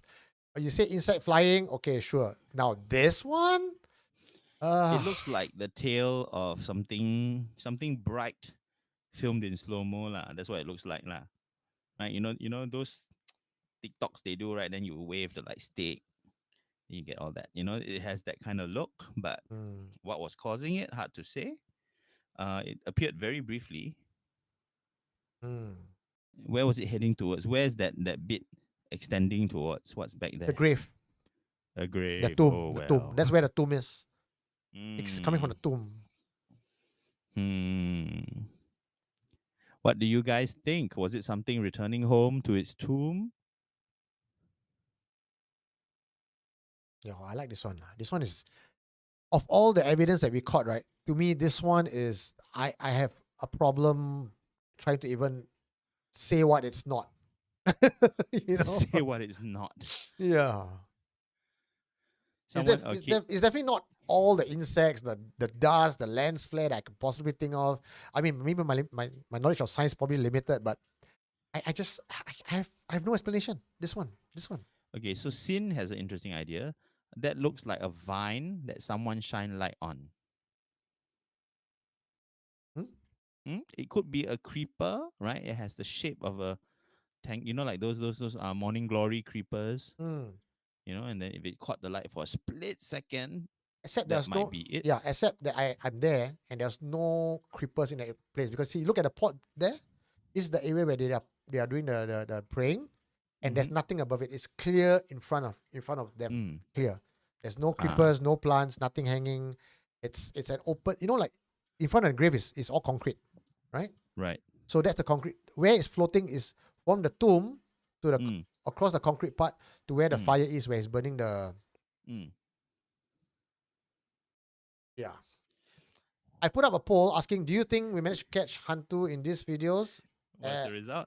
64% says yes. 36% Nice. says no. Well, Juju Bay, thanks for your donation. She says, looks like a noose. Can this be seen with naked eye? No, Sean Chen, it cannot be seen. I like this, it will be very, very obvious. No, we cannot see. I tell you what, my dilemma always is, right? If you showed me the footage of this ritual, right, and the summoning, and tell me that spirits were being summoned, I would fully believe you. Say again? If you show me this video and tell me that spirits were summoned, Ah, and there was movement between the tomb and the talisman, and there was stuff going on in the air, I would believe you. The moment you show me that this point of light is meant to be all that, I'm like, oh, okay, that sounds a lot less exciting than what I was willing to believe. So now I have to judge. I was willing to give you faith, but because you want me to look at one thing and say, yeah, that's it, in the whole graveyard, that little dot of light, that's what you summon. I'm like, nah, come on. I give the master more credit than that. Okay, if you show me the whole sky full of blazing lights, I'll go, yeah, that's more like what I believe. So to me, it is the sheer contrast between how awesome this ritual, and the supernatural effect of it should be, versus the little tiny scrap of proof. yeah. I'm like, I don't want to believe, not because I'm being rational, but because it's disappointing. Yeah. A cemetery with one light in it is like, yeah, can we go to another cemetery, please? Okay, but then again, right, let's take a look at the result of their ritual. The result of the ritual was supposed to, at the end of it, they asked for 40. If you guys have not watched the video, please go check it out on our YouTube channel. Is Cemetery Ritual. It's just out 2 weeks ago. Go and check it out. Watch it to the very end. They asked for a number. I film it, I film it all, no? There were 4 numbers. And of course, you need to go and permutation the numbers. Like, it's not just And did you? I didn't. I was so tempted, John. I was so tempted, Your faith is weak. but I did not. But I did not. Huh? Uh, and the numbers came out first prize 2 days later. Wow. Then the following few weeks, consolation prize. Last week when I was cutting this video, just putting this out, I think Wednesday, it came out first prize again. See? First prize, guys. So do we want to believe? Do we not want to believe? Is one dot too little for a ghost? But the end result of their ritual, if we say coincidence, right? Let's go with coincidence. There's just too many coincidences here. Oh no, I'm not doubting the 4D. I'm believing in the 4D. I'm just doubting in the points of light. Yeah. I don't think that point of light is connected to the 4D. You know, there's a huge logic to what's happening. I don't need to see it happen. I'm willing to believe in the result of it. But when you pin it down and say it's this one thing, that's too small for me. It's too small for me. My belief in the supernatural is bigger than a point of light. Then got big one. See, the I'll show you the big one. This one, big one. See, got wow, Turkey, one face, okay See lah, not? okay Got lah, big okay one. lah. So anyone who agrees with me, please shout out, okay? Or if you're really convinced that those points of light are the supernatural manifested, okay, please tell us more. Tell us why you think so. All right, it's an ongoing debate, lah, right? Orbs and points of light are always, I think, quite a divisive issue. You know, Sean even Lim- for those who want to believe. Yeah. Orbs sometimes I find- orbs and faces is hard, but the result is hard to refute. Sean Lim is I tell you asking, what got I video. tell you what I used to feel. Okay, Yeah. you say first. You say first. Sean Lim asking, got video of the numbers? Yes, go watch the video. There's the numbers there. It's but all the there. timing still expired already, lah. No, but it just came out this Wednesday again. Oh, okay lah. Then keep buying, man. So I mean, as long as the video is being shown, maybe the magic just. No, okay. I want to share what I used to think, right? And I think maybe that is what colors my belief up to this day, right? When I first started in the early days of the internet, right? Those of us who are immortal remember those times, right? And last time, the only thing you can find on the internet about ghosts is all these Western videos of orbs seen in the graveyard, orbs seen in the don't know where, you know, in the haunted castle. And then I always thought to myself, wow, these Westerners very sad, leh. We see Pontianak, we see Pocong, we see headless this, headless that. All you get are orbs. So sad to be a ghost hunter in America or in the UK. You know, all you see are points of light. It's like, sad. You know? So now when I'm fully into it with you guys, and then suddenly these same orbs come back, I'm like, I thought we left this behind, man. I think John is jaded already. He's like, come on, man. It's so Yeah. Western. Give me No, the white gown, long hair, man. White gown, long hair. Come on, I believe. Hello, tonight's confession is what? Maid with no head standing in the corner of your room. Okay, we are way beyond orbs. Right? We are way beyond orbs. Yeah. So to me, they seem a little bit like a different concept of the supernatural. You know, it could be entirely that they are. It's energy. Maybe they're not ghosts. Maybe it's energy that has no other form. You know, and that I could probably buy. Right, so maybe, you know, anyone who's out there who knows more about the possible origins or definitions of these lights, are they ghost souls or are they energies or what? Let us know. Okay. So I want to read Jason Lim's joke lah. Here one. Oh, okay. Where did it disappear to? Trying to find it. Everyone's trying to guess the time of the 14K modem. Yes, Myrtle, you are right. West also got headless ghosts. That is very true. Hey, it's his joke. Hey, alamak, sorry. Huh? Jason Lost the joke. lost the joke. How come? Oh, okay. Wait. Keep scrolling lah. Sure got on. It's Okay, a there was bit- another donation from Achilles. I showed this video to a master. He said it was real, but the negative karma from doing this for using the hantu is also very real. In other words, getting the 4D numbers this way has negative karma. So beware. Sorry, Jason. I wanted to save your jokes for now, but then I cannot find it anymore. But I know. Thank you for your blessings. You put $10 in there and you told a joke. What I'll do is you know what? Because I love your joke so much. I'm a big fan of Jason that joke Lim. I'm going to go through all the previous videos and put together Search for a it. compilation of your jokes. But very sorry, I cannot read that now. It's just totally gone from my even on. I'm Oh, Cecilia Pang just came in as well. Oh, Yay, her first super chat. Thank you, thank you. Cecilia. Oh, Ivan is challenging me. Ivan says, Western got Skinwalker, Asia don't have, right? Skinwalker Ranch. Yeah lah. That's only like one corner of America only lah. Is there one in like Philippines that's similar to Skinwalker? Which one? Oh, there's one. I can't remember offhand. I know I know the horse spirit. What's his name? I cannot remember now. Tika Balang. The Tikbalang can change shape. Yeah, so I that's think closest to it. yeah, I think we don't need skinwalkers because all our hantu are skinwalkers, right? They take so many forms. Come on. Okay, Jason Lim is back. Yeah, Okay, that's a joke. I'm gonna read out to you. Don't look at the answer. Okay, you read. What did the ghost op say to the other ghost op at the cemetery? Don't know. Let's light up the dance floor. Super hilarious. That's my favorite. Yes, hilarious was better. So who laugh, who take shots, go Eugene house for that joke episode. Why my house? Okay. So 64% of you believe it's the hantu. We have a clear winner. As clear as Okay. Taman. I mean, Taman got Not as clear as 10% of less than Taman. So, okay. Speaking of skinwalkers. No, okay, anyway. Okay, John, the next Wow. one. This one is yours. Eh? Right? Yes, Last hold one. on, ah. Yes, let me fish. This one my favorite. I like this one. Sure. Okay, what's the background? Who is the confessor? Okay, this confessor, I don't know him personally. He's not a friend of mine. He just wanted to confess, and I took his confession. Mm. This one is titled "The Man with No Mouth," but I wasn't too afraid of even revealing the title to you because the entire story is damn short.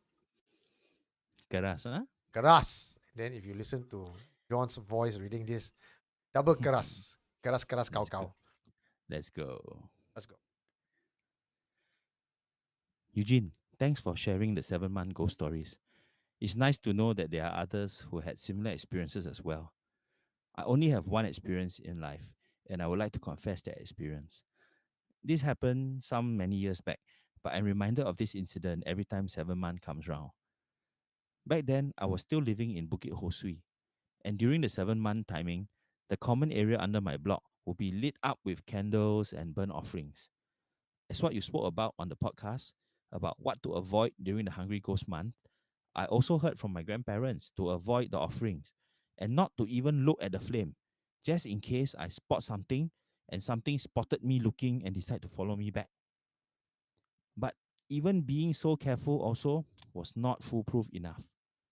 To avoid the offerings area, I will walk by the back of the block near the rubbish chute area to get to my lift lobby. I will take this route for the entire month actually. But one night, nearing the end of the 7-month, I spotted a man clad in singlet and shorts, squatting near the rubbish chute area. Being curious more than afraid, I kept on looking, wondering what's he up to. Because his back was turned to me, I couldn't see his face or what he was doing. He was just hunched over doing something. My first thought was that the person was glue sniffing. You can imagine the posture. Being kepo, I kept walking with my head turned. Then I realized that I was facing perpendicular to my body. One more pantang that my grandparents told me was not to turn your head over your shoulder because it would extinguish the flame and make you vulnerable.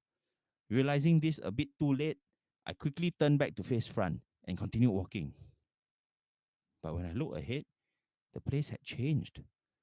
The buildings, the structures, they were there, but there was no one around. And there was no more noise, just an eerie, high pitched tone in the air. I walked quickly to my lift lobby and jammed on the lift call button, but the lift still stayed up on the 9th floor and would not come down. I decided to take the stairs. When I got to the 3rd floor staircase landing, I saw the same man again, squatting by the corner. I stopped in my tracks. Slowly, he got up and turned around. And this sight I will never forget. I recognized from the top half of his features that he was one of the neighborhood uncles. But the bottom half, where the mouth should have been, was gone. I don't mean that he had no jaw. I mean gone as in there's no mouth where the mouth should be. There was only a small gap where I could run past him and hope that he doesn't suddenly run towards me like in those zombie movies. I ran as fast as I could and I didn't look back until I reached home. When I got home, first thing I did was went straight to the toilet to shower with my clothes on. I didn't want the thing to follow me. It was only about 10 p.m., so still relatively early. My grandparents were still awake. They just watched me without saying a word.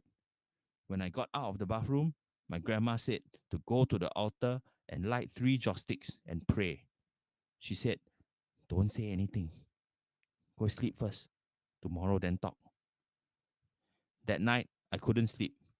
Every time I closed my eyes, I could see his face. Eventually, I dozed off around 6 a.m. when the sky was turning bright. The next morning, over breakfast, my grandma asked me what I encountered, and I told her about the neighbor that I saw, and she asked me to describe him properly. So I said, a bit balding, just a few strands of hair, deep set eyes, high cheekbone, skinny, wearing singlet, blue shorts, looks human except no mouth, and squats in a funny way. I mimicked the squat to demonstrate. My grandparents looked at each other and said they know who it is. That uncle used to ride trishaw one, but he died 2 years ago. Ooh. Classic. Classic. Mm. Nice. Very, very nice. Wow. Chok, ah? I like the detail also, like the little detail, like, you know how if you're a trishaw rider, you would have a pretty funny way of squatting because your work, right, would have given you kind of a bow-legged kind of posture. So when you squat, it will be quite different. You know, I've not seen know? a trishaw rider. I'm too young for that. You go and look at the old photos of, yeah, like you're not immortal, ma. You know, but I remember, you know, but yeah, I mean the details are there. Um, the no mouth thing is a very fascinating piece of logic. You know, it could suggest that he's being punished, Mm. so that even during the 7 month he cannot eat. Yeah, so you know he's under some kind of special judgment or something. You know, maybe last 7 month he go back late lah. Then this is his punishment. You know. But I think definitely you're saying that ghosts, if they don't have food, they go to the rubbish and eat. Mm. So that's why Was he eating from the rubbish chute? Oh, not he was eating, at but the, he was near the at- rubbish chute. squatting down and then like Yeah. sniffing glue or just squatting one corner. I think sniffing is interesting because maybe that's all he can do. He can't eat ma, Got no mouth. so he can only sniff lor. Mm. Now I feel sorry for that ghost. Poor Ah. thing. To spend 7 months, it's like I invite you to the buffet. Then after that, I didn't pay for you, so you can only look. Okay. Wow. Those- Wow, sian right? Okay, before the message disappear again, I better read this out first. We Ah. seem to have a dead joke war going on. Wow. Enter new candidate. L. Okay, John, don't read. I ask you. Okay. Where do the brightest ops get noticed? In the for ops list. I like this one. I like this one. Okay. L, I'm your champion. Okay. Guys, if you keep this coming, we can produce every year. 2023 joke of the year, 2024. Okay. Orbs list. Yeah. Okay, now back to the story. Got a lot of comments coming in. What can't eat? So there's belief that you can't stare at candles, is it? ADPTR says. Okay. I personally look at the candles because I find them pretty and comforting. But I also understand that at the 7 month and funeral, people say don't look at the photo. Yeah. Don't look at the coffin. Because in some confessions, when you look at the coffin or you look at the direction of the deceased and the ghost thought, you connect with me, they follow you Correct. back. Yeah. So that's the reason why you don't look at that area. I was taught that as a child. That whenever we walk past a void deck funeral, don't look. you know, and for years and years I would like stare at the floor, stare at my shoelace, and then whenever I accidentally looked, right, I actually would freak myself out to the point of getting a fever. So the the warning came true. You know, I gave myself a fever just by panicking and refusing to sleep that night. So who knows, man? But the logic is that yeah, lah, if there is a spirit there or there are multiple spirits there, then you go and stare, then they stare back, lor, then you know, fall in love with you, then follow you home. Lah. Correct. Correct. So it can happen, right? It's not because of anything other than the fact that a funeral or something like that would have a gathering of spirits, and therefore your chances of spotting something in the eye, you know, of meeting across the room like a romantic movie, are higher, lah. Right? So don't look, no, you know. Um, I think it's a wise pantang to follow, you know. So Let's see what. the one part of the story that got me thinking is he Mm. turned back and there's no body. Everything is quiet. There's like so that makes me wonder if because he don't usually see ghosts.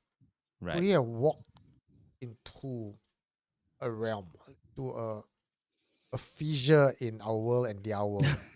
Because there was one confession before of a jogger who jogged at Bedok Reservoir, Yeah. and she jogged through this part where then she felt everything change, the sound changed, the time changed, as if it was a bubble.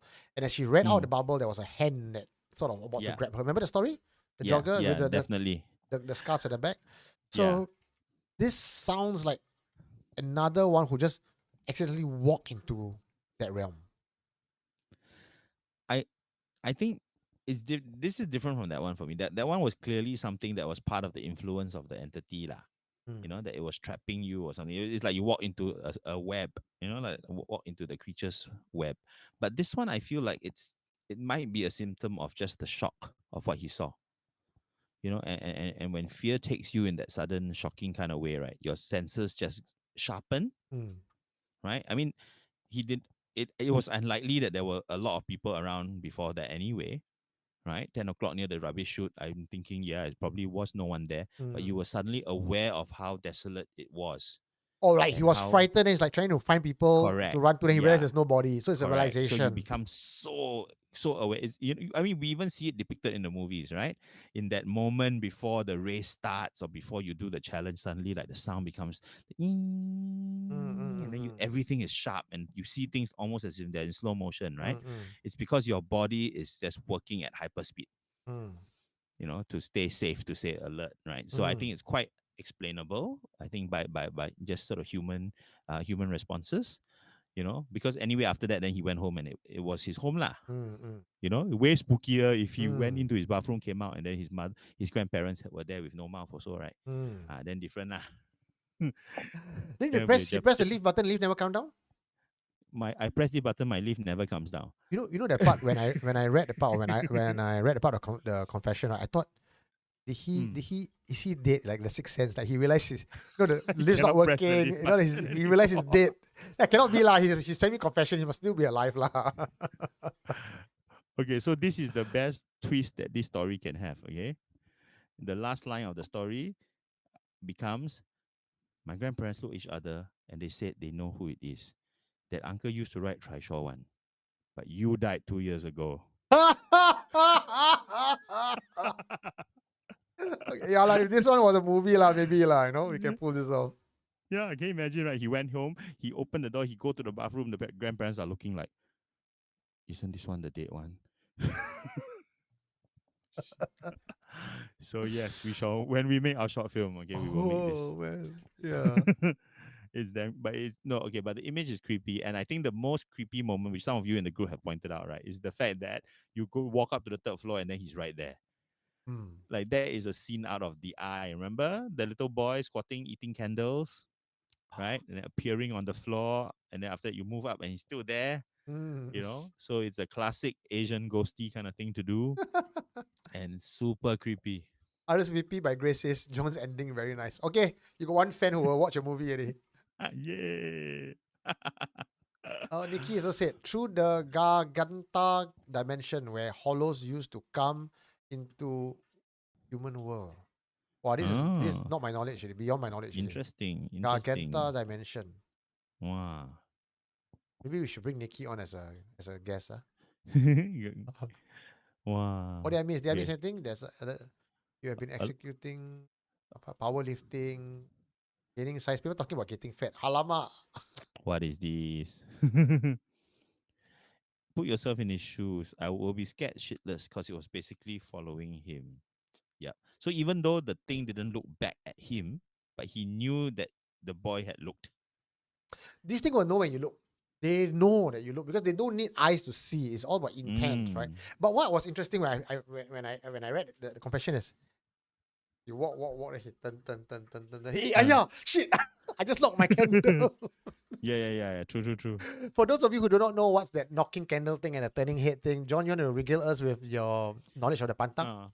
So the belief is that there are 3 lights, right? Divine lights that sort of protect you at any time, right? So one light is located above your head or on your forehead, and then one light is over each shoulder. So the belief is that if at any time you feel threatened or you feel, supernaturally there's danger around, don't turn one side because you block or you extinguish one of your lights. Try to turn slowly and face completely so that all 3 lights are intact. Then your protection is still there lah. But also for the same reason, some say that you mustn't have a fringe of hair because they believe that will block the light that is in the center of your forehead. So Yeah, sigh. I got a lot of forehead real estate, no. So I think my light Very big. like Taman, they put the 5-star and the crescent moon. You look at how far I can go. I look at Wong Fei Hong lah. Voila, I think See? that one you become the scarier thing lah. The ghost will run from you. Or lah. Robocop. Dead or alive, you're coming with me. So someone says here, okay. Nyana Selvi Krishnan says, elders have told me if you see a funeral or coffin, say the Mrityanjay mantra. It is a prayer for Shiva to receive the deceased. Praying for them increases your good karma. The Mrityanjay mantra. Okay, please look it up. Yeah, that's a good thing. Rather than being scared when you see a coffin or a funeral, contribute to good karma. Pray for them. Pray for them to move on. I mean, that's a very good approach to these things. Actually, I want to share something, guys. I got this from Lesi Ajan Wasin. He taught me how to give merits. So we always say give merit, give merit. What does give merits mean? Most of you are either Buddhist or even if not Buddhist, you're a free thinker. You may hear things like the Thai Buddhism will say, oh, we give merits to the Kumantong, right? Or we give merits to the spirit. What does this giving of merits mean? It is believed that for the deceased to reincarnate or to move on towards the light, they need to accumulate a certain amount of merits. Maybe in their life, they've done a lot of bad deeds, not done enough good deeds. They are now at a deficit and they cannot move on. And they have no human body or vessel to continue performing any good deeds, which is why some spellcasters would tie these Kumantong, tie these spirits to do their bidding. And in return for doing their bidding, the spellcaster would impart the merits to these spirits for them to move on. So the question is, there is no button to press or screen to swipe for your merits giving. And the Lesi was telling me, when you think of happy thoughts, there is a sense where you get this goosebump, this overwhelming internal energy that runs through your spine. The happy moment that when you do something good, you make a donation, you help someone falling down, and someone says, thank you for saving my life. You feel this little shiver. You get that, right?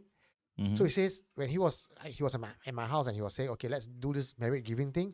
Think of happy thoughts. Think of all the good karma that you have done for people and they have thank you. Then I thought of it, I visualize it. And the good thing about it is my visualization skill is pretty strong, right? It's one of the gifts I have. And I could visualize it so clearly and I felt this whole overwhelming goosebump in me. And he says, release. Release. At that point of time, you release. And he says, I give this merit to all the beings around me.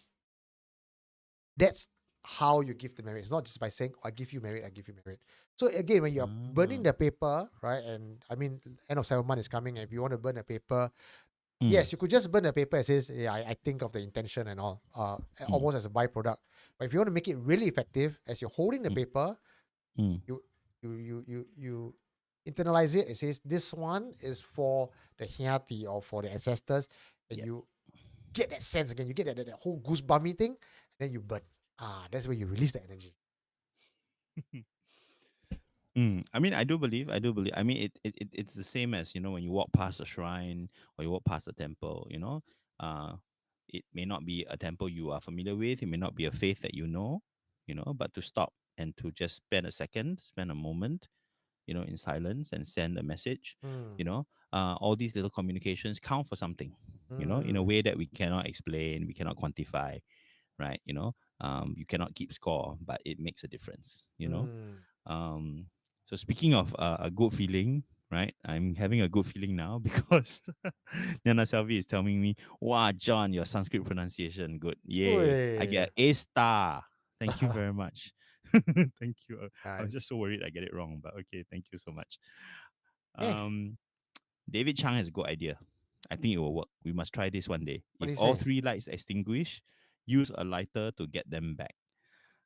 It feels like this is a moment I would have seen in a Hong Kong ghost comedy where the light extinguished, then they take 2 lighter and like then put the red underwear on the head and yeah, it sounds totally.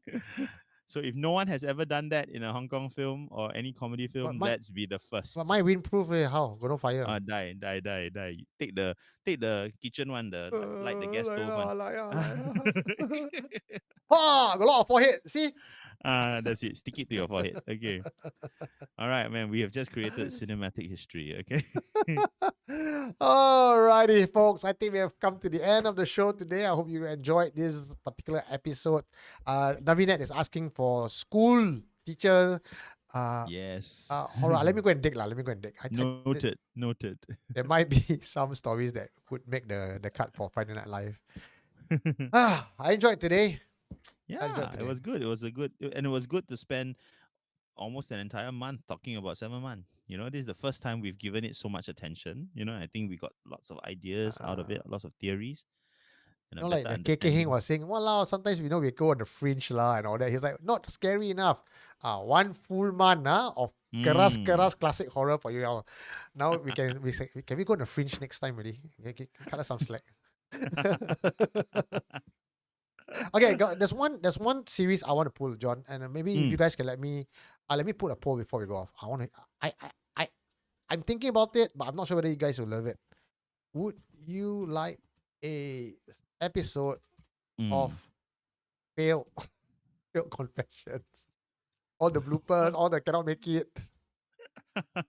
the starting very nice, then the ending is like walao, that kind. Let me know, then I can prepare it, because I have some with me where the starting was built up was good. I was very involved, engaged in it. Then the ending is like yeah. But it's funny, right? I mean, it's such a good semi-good confession that if it goes nowhere in such a way. So if you guys want me to put that together and you think it's worth the time, John, you can vote on that as well. Let me know. I feel it might be mean. Mean, It might be a little bit mean because people give you the confessions not to be judged. That's true. And it's not their fault if the confession doesn't meet a certain standard, you know. No, like remember the taxi driver, the keras one, the keras, man. But that's you met the person lah. That's an encounter ma. No, these are people I met lah, but I may not know. Yeah That's true lah. The person didn't submit. Correct. If you mean lah, okay. Trusted you as the custodian. Correct. You know, it's like, hey, read my diary, please, and then hey, don't judge my diary lah. Yeah, cannot. You know, cannot. so Correct. I feel that confessions to us are given out of faith and out of trust. You know, but totally, I'm the last person to say this, right? I'm here. I joined this whole thing because we love to judge horror films and say when they're crappy. So I love to judge and critique. But I think with confessions, I think every confession comes from a place of sincerity, you know. And if it's a little bit, sometimes a bit too familiar, or you know, we've seen many of that before. They didn't know that. Very good. So we will not do this. I like it. We need to protect the sanctity of our confessions and our confessors. You know, I think everyone, if you experience something and you want to share, you know, that's what we're here for. You know, and I think if it makes it to the show, that's only because it has a certain sort of something that we can talk about. It opens up. Okay lah. You know, I will put in some of the funny ones. The funny ones that I can I know it would not be offensive to them. It will not make them feel bad. Those I'll Yeah. share with you. I think the kwa kwa kwa ones are quite fun. Yeah, you we'll do know? that. Yeah, We'll do that. Yeah, with the Yeah. or surprise ending. I think Yeah. that's good. Yeah. Okay. So okay. yeah, Like we the can look forward Keras, to that. like the Keras taxi driver fella. That guy. Yeah. He actually, it was because of his story that we started the whole Keras thing. Remember? Totally. Hmm. Okay. Very nice. Very All right, nice. man. Any last thoughts about? Okay, so because it's the end of Hungry Ghost Month, right? I want to go back to what I said at the start of Hungry Ghost Month. So regardless of the fear and the pantangs and the encounters and the orbs and all that, right? Remember that this is a time of compassion. It exists because there are beings that need compassion, and there are beings who can give compassion. So if you know which one you are, then do your job lah. Okay. And as we end off tonight, I'd like to say that, there may be ups and downs in life, people that piss you off, you pissing people off, but it's important to have love and compassion in your heart. Never harbor ill intent, never harbor hate, because you only hurt yourself in the process. Any last words, John? No, that was it. Okay. Good night, everybody. We'll see you guys next Friday on Friday Night Live. I do not know what's the theme yet, but well, we have fun. I think I will try a school one next week. Okay. Good night, everybody. Ooh. Okay, take care. Bye. Bye. What did you find? You are listening to Supernatural Confessions.